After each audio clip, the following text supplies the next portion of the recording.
ओम शांति। मुरली है 27 मार्च 2024।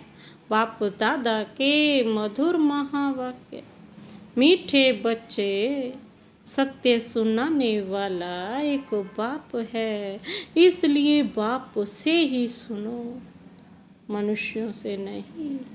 एक बाप से सुनने वाला ही ज्ञानी है। सत्य सुनाने वाला एक बाप है, इसलिए बाप से ही सुनो, मनुष्यों से नहीं। एक बाप से सुनने वाला ही ज्ञानी है। जो आज का प्रश्न है, जो आत्माएं अपने देवी देवता घराने की होगी, उनकी मुख्य निशानी क्या होगी? जो आत्माएं अपने देवी देवता घराने की होगी, उनकी मुख्य निशानी क्या होगी? बाबा ने उत्तर दिया, उन्हें यह ज्ञान बहुत अच्छा और मीठा लगेगा। यह मनुष्य मत को छोड़ ईश्वरीय मत पर चलने लग पड़ेंगे। बुद्धि में आएगा कि श्री मत से ही हम श्रेष्ठ बनेंगे। अभी यह पुरुषोत्तम संगम युग चल रहा है, हमें ही उत्तम पुरुष बनना है। बाबा कहते अभी ये ज्ञान बहुत अच्छा है, सबको मीठा लगेगा, लेकिन मनुष्य मत को छोड़ बाबा कहते किस पर चलना है? ईश्वरीय मत पर। और श्रेष्ठ तभी बनेंगे जब पूरी श्रीमत को फॉलो करेंगे, तभी तुम पुरुषोत्तम बनेंगे। और उत्तम पुरुष भी तभी बनना, हमें ही बनना है। ओम शांति।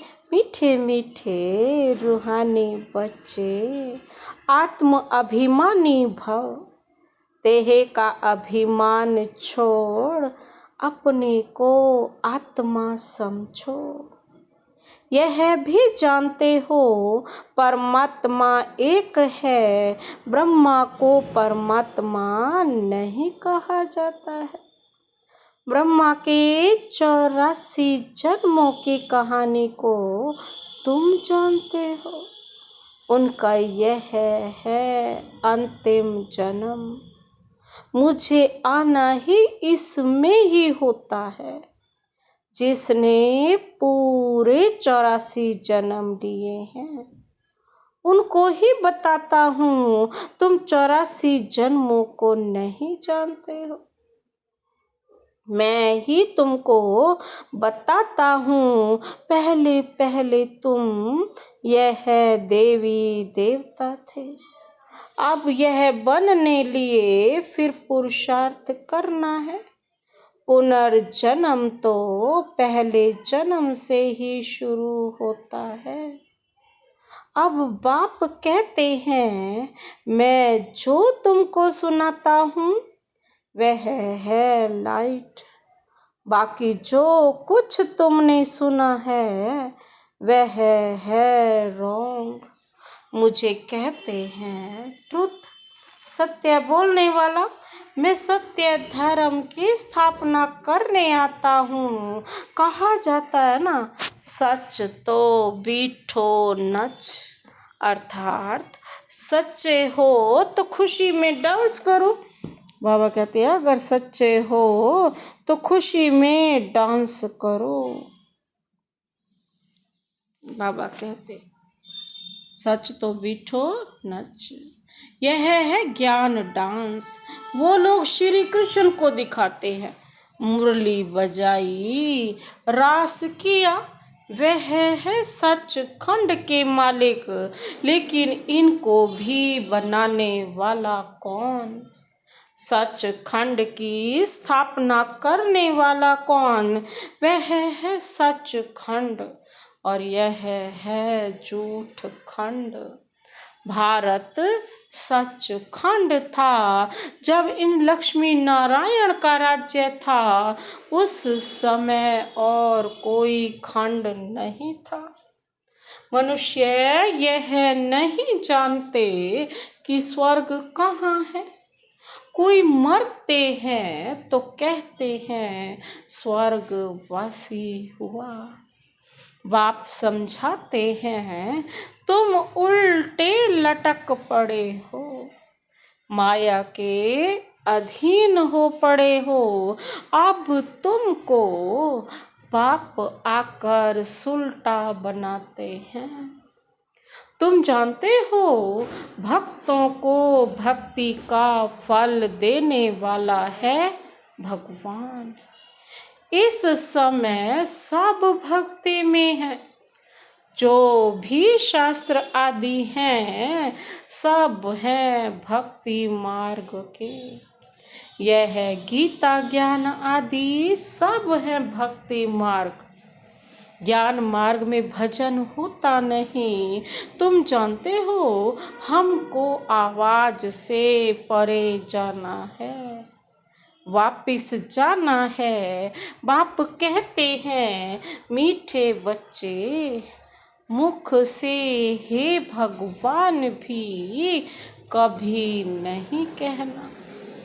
यह भी भक्ति मार्ग है। कलयुग के अंत तक भक्ति मार्ग चलता है। अब यह है पुरुषोत्तम संगम युग, जबकि बाप आकर ज्ञान से तुमको उत्तम पुरुष बनाते हैं। तुम एक ईश्वरीय मत पर चलो। जो ईश्वर कहते हैं वह है राइट। बाबा मनुष्य तन में आकर सुनाते हैं तुम कितने समझदार थे, अब कितना बेसमझ बने हो। तुम गोल्डन एज में थे, अब आयरन एज में आ गए हो। यहाँ का जो होगा उनको यह ज्ञान बहुत अच्छा लगेगा। यहाँ वालों को मीठा लगेगा। यह बाबा खुद भी गीता पढ़ते थे। बाबा मिला तो सब कुछ छोड़ दिया। गुरु भी बहुत किए। बाप ने कहा यह सब भक्ति मार्ग के गुरु हैं। ज्ञान मार्ग का गुरु मैं एक ही हूँ। बाबा कहते ज्ञान जब मेरे से सुने तब उनको ज्ञानी कह सकते हैं। बाकी सब है भक्त, बाकी सब है भक्त। श्रीमत ही श्रेष्ठ है, बाकी सब है मनुष्य मत।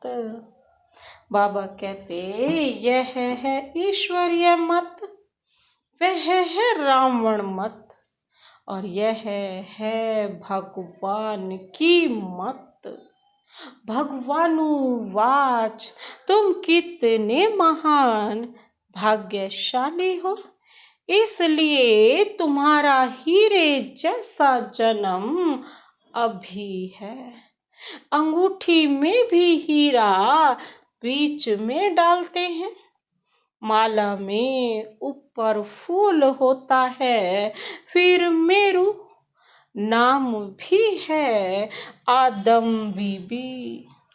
तुम कहेंगे मम्मा बाबा आदि देव और आदि देवी। यह है संगम के। संगम युग ही सबसे उत्तम है, जबकि इस राज्य की स्थापना हो रही है। तुम बच्चों को 16 कला संपूर्ण यहाँ बनना है। पुरानी दुनिया को नया बनाने बाप आते हैं। इस दुनिया का ड्यूरेशन कितना है यह भी तुम बच्चों के सिवाय कोई नहीं जानते। बाबा कहते हैं कोई लाखों वर्ष कह देते हैं, यह सब है झूठी बातें। कहा भी है ना, गायन भी है, झूठी माया झूठी काया झूठा सब संसार। कहा जाता है ना, सच्ची सच्ची है नई दुनिया, यह है झूठ खंड। फिर झूठ खंड को सच खंड बनाना बाप का ही काम है। बाप कहते हैं भक्ति मार्ग में जो कुछ पड़ा है वह सब भूलो, यह है तुम्हारा बेहद का वैराग्य। वो तो सिर्फ घर बार छोड़ फिर इस दुनिया में जंगल में चले जाते हैं, यह भी ड्रामा में नूंद है।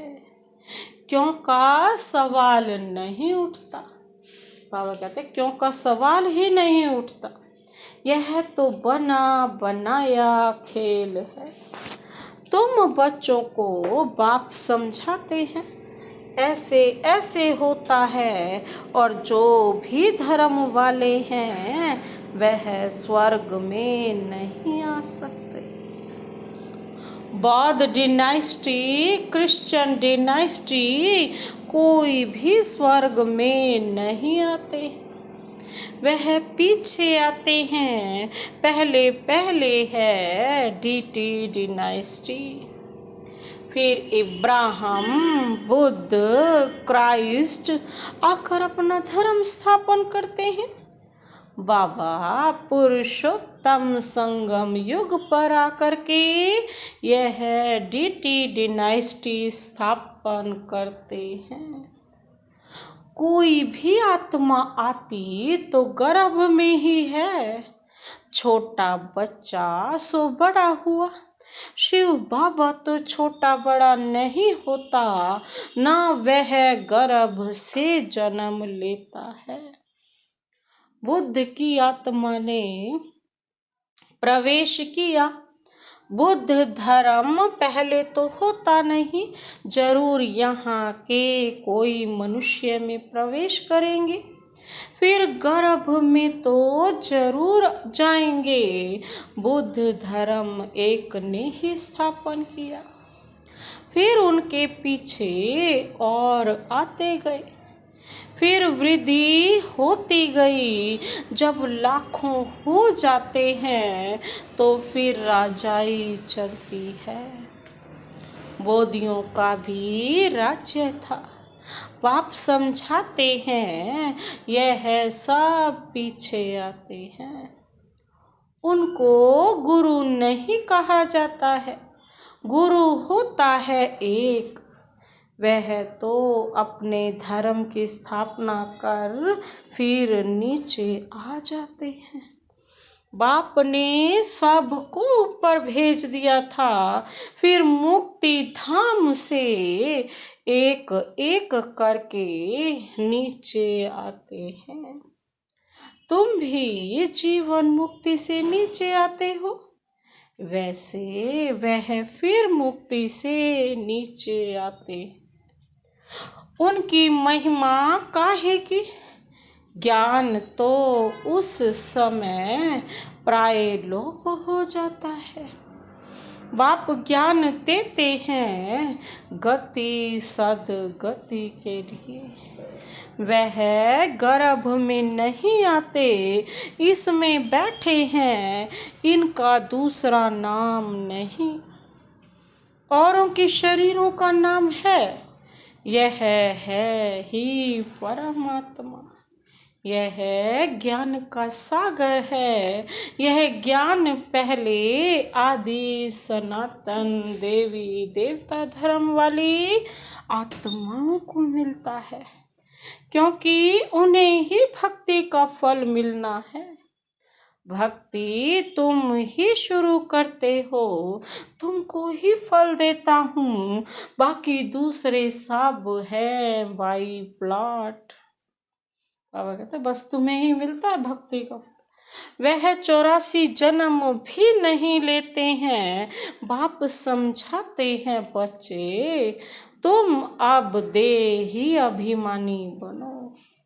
वहाँ भी समझते हैं एक शरीर छोड़ दूसरा लेंगे, दुख की बात नहीं, विकारों की बात नहीं।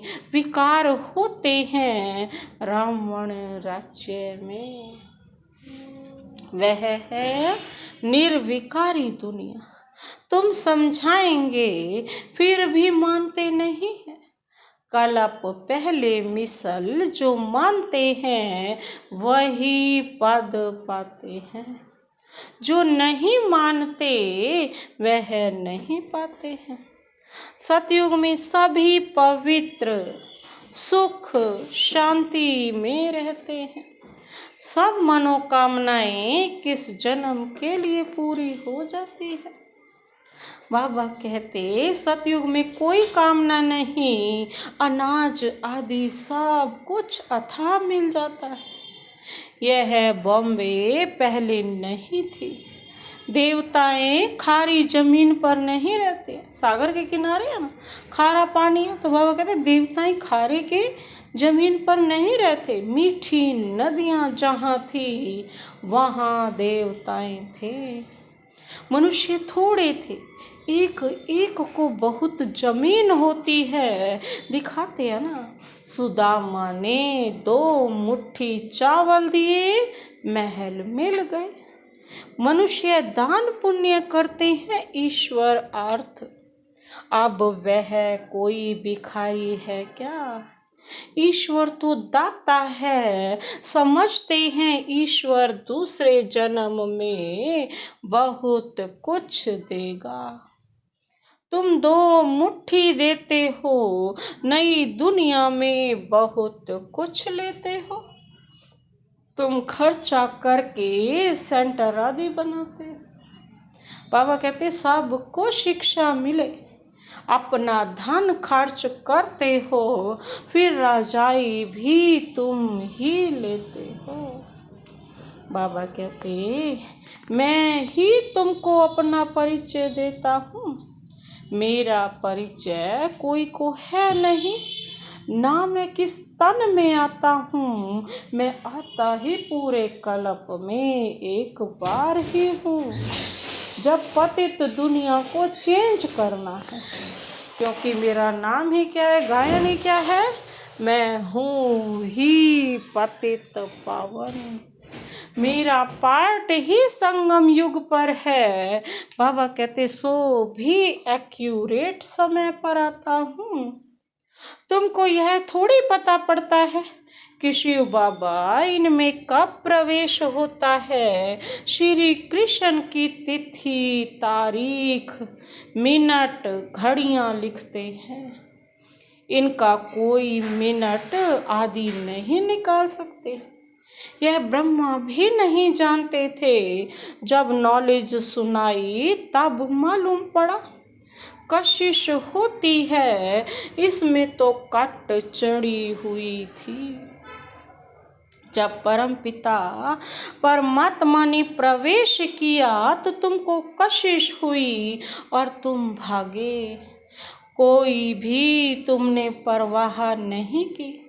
बाप कहते हैं मैं तो संपूर्ण पवित्र हूँ। तुम आत्माओं पर कट चढ़ी हुई है, अब वह कैसे निकले। ड्रामा में सब आत्माओं को अपना अपना पार्ट मिला हुआ है। बाबा कहते यह बहुत गुह्य बात है। आत्मा कितनी छोटी है, दिव्य दृष्टि के बगैर उनको कोई देख ना सके। बाप आकर तुमको ज्ञान का तीसरा नेत्र देते हैं। तुम जानते हो हम आत्माओं को ही बाप पढ़ाते हैं।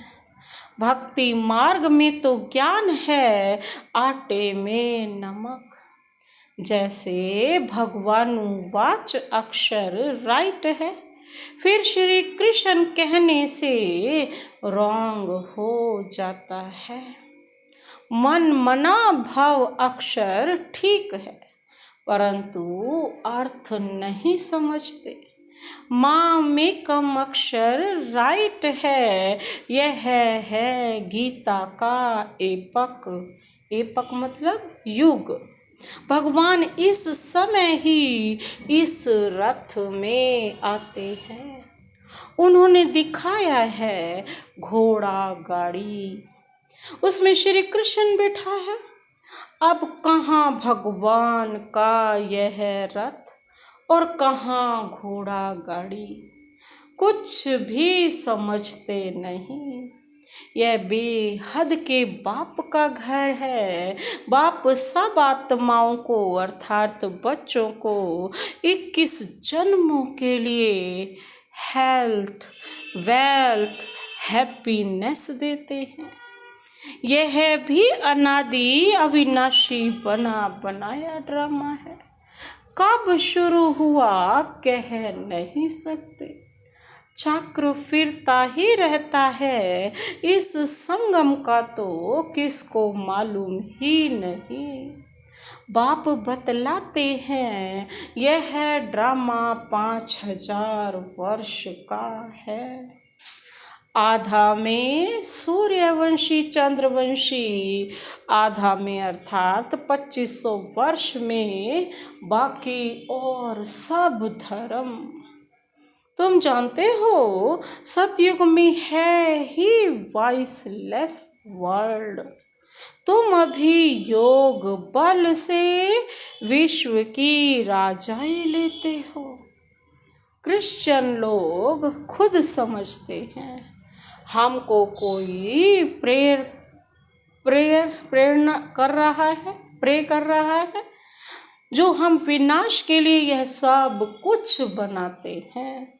कहते हैं हम ऐसे बम्स बनाते हैं जो एक दुनिया तो क्या 10 दुनिया खत्म कर सकते हैं। बाप कहते हैं मैं हेवन, बाप कहते हैं मैं हेवन स्थापन करने आया हूँ, बाकी विनाश तो यह करेंगे। बाबा तो स्वर्ग स्थापन करने आए ना, बाबा कहते हैं विनाश तो यह सब करेंगे। अच्छा, मीठे मीठे सिकिल दे बच्चों प्रति मात पिता बाप दादा का याद प्यार और गुड मॉर्निंग। रूहानी बाप की रूहानी बच्चों को नमस्ते। हम रूहानी बच्चों की रूहानी बाप दादा को नमस्ते नमस्ते नमस्ते, गुड मॉर्निंग। शुक्रिया बाबा, शुक्रिया। धारणा के लिए मुख्य सार है, पहला पॉइंट है बेहद का वैरागी बन। जो कुछ अब तक भक्ति में पढ़ा व सुना है वह सब भूलना है। एक बाप से सुनकर उनकी श्रीमत से स्वयं को श्रेष्ठ बनाना है। बेहद का वैरागी बन। जो कुछ अब तक भक्ति में पढ़ा व सुना है वह सब भूलना है। एक बाप से सुनकर उनकी श्रीमत से स्वयं को श्रेष्ठ बनाना है। दूसरा पॉइंट है, जैसे बाप संपूर्ण पवित्र है, उस पर कोई कट नहीं है, जंक नहीं चढ़ी हुई ना, कोई मैल नहीं चढ़ी हुई, ऐसे पवित्र बनना है। ड्रामा के हर पार्टधारी का एक्यूरेट पार्ट है। इस गुह्य रहस्य को भी समझ कर चलना है। जैसे बाप संपूर्ण पवित्र है, उस पर कोई कट अर्थात जंक नहीं है, ऐसे पवित्र बनना है। ड्रामा के हर पार्टधारी को एक्यूरेट पार्ट है। इस गुह्य रहस्य को भी समझ कर चलना है। आज का वरदान, वरदानी हाथ अपने सिर पर अनुभव करते हुए वरदान अपने में समाते हैं। बाप और वरदाता इस डबल संबंध से डबल प्राप्ति करने वाले सदा शक्तिशाली आत्मा भव। बाप और वरदाता जो रोज वरदान देते हैं हमें, डबल संबंध से, बाप भी है वरदाता भी है, डबल संबंध से डबल प्राप्ति करने वाले सदा शक्तिशाली आत्मा भव। विस्तार है, सर्व शक्तियां बाप का वर्षा और वरदाता का वरदान है। बाप और वरदाता इस डबल संबंध से हर एक बच्चे को यह श्रेष्ठ प्राप्ति जन्म से ही होती है। जन्म से ही बाप बालक सो सर्व शक्तियों का मालिक बना देता है। साथ साथ वरदाता के नाते से जन्म होते ही मास्टर सर्व शक्तिवान बनाए सर्व शक्ति भाव का वरदान दे देता है। तो एक द्वारा यह डबल अधिकार मिलने से सदा शक्तिशाली बन जाते हो। आज का स्लोगन, देह और देह के साथ पुराने स्वभाव संस्कार का कमजोरियों से न्यारा होना ही विदेही बनना है। देह और देह के साथ पुराने स्वभाव संस्कार व कमजोरियों से न्यारा होना ही विदेही बनना है। आज दादी जानकी का अव्यक्त दिवस है कि आज दादी हम सब की अति स्नेही बाप दादा के दिल पर राज्य करने वाली, अपने जीवन व कर्तव्यों द्वारा गुणदान करने वाली, सदा विदेही स्थिति में रहे ट्रस्टी बन यज्ञ रक्षक बनने और बनाने वाली दादी जानकी जी का आज पुण्य दिवस स्मृति दिवस है। वे 27 मार्च 2020 को अव्यक्त वतन वासी बने। उनके द्वारा मिली हुई अनमोल शिक्षाएं सदा हम सब के कानों में गूंजती रहती हैं। नंबर 1, अपने ऊपर आशीर्वाद करनी है तो सूक्ष्म अभिमान को परख कर उसे जल्दी से खत्म कर दो। दूसरा है, अपनी अवस्था को ऐसा अचल अडोल बना लो तो समय संकल्प जरा भी व्यर्थ न जाए। तीसरा पॉइंट है, दुनिया के दुख दर्द दूर करने के लिए इनोसेंट और मीठे बनो, माँ समान पालना दो। चौथा है, अधिक सोचने, बोलने और चिंता करने से शक्ति खर्च होती है। साइलेंस में रहो तो शक्ति जमा हो। पांचवा है, पर चिंतन व नफरत की निगाह को खत्म कर स्वचिंतन और प्रभु चिंतन करो। छठा पॉइंट है, खुश नसीब व ब्लिसफुल रहना है तो बाबा की ब्लेसिंग लेते चलो। सातवां पॉइंट है, किसी की गलती चित्त पर ना हो, चित्त साफ रखो तो चैन से रहेंगे। आठवां पॉइंट है, तपस्वी बनने के लिए त्यागी बनो, जरा भी इच्छा व आसक्ति ना हो। नौवां पॉइंट है, अपनी स्थिति ऊंची बनानी है तो याद में रहने का गुप्त अभ्यास करते रहो। साधारण बोलने व सुनने की आदत ना हो। 10वां पॉइंट है, अपनी सतोगुणी दृष्टि वृत्ति द्वारा आपस में सतोगुणी व्यवहार से अपनी संपूर्णता को समीप लाओ। 11वां है, अंतर्मुखी बन जाओ तो आठों ही शक्तियां सखी के रूप में साथी और सहयोगी बन जाएंगी। अंतर्मुखी बन जाओ तो आठों ही